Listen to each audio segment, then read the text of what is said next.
Iri joro ry'uyu munsi twongeye kugubwa neza, twongeye kumererwa neza, twongeye guhumekerwa Mana, twongeye gusubizwamo intege Mwami, twongeye twaguwe neza Mwami Mana.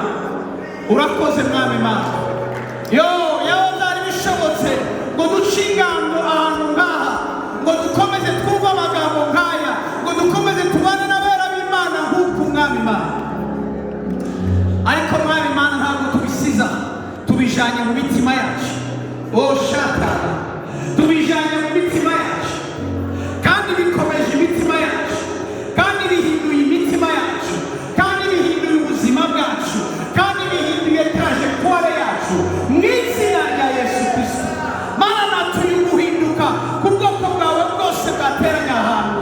Mana natuye uguhinduka kudasanzwe ku bantu bose bateranye ahantu. Mwami ntihabe gusa amakutano, ariko habeho guhinduka, habeho transformation iri radicale mu izina rya Yesu Kristo.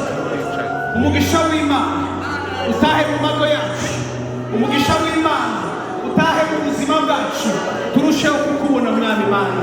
Urakoze Mwami Yesu, umutekano wawe ubane natwe Mwami, aho turuhutsa imibiri yacu. Umunsi w'ejo twongeye kuba turira imigisha y'Imana no kugubwa neza kuvuye kuri wowe, mu izina rya Yesu Kristo w'i Nazareti. Amen. Amen.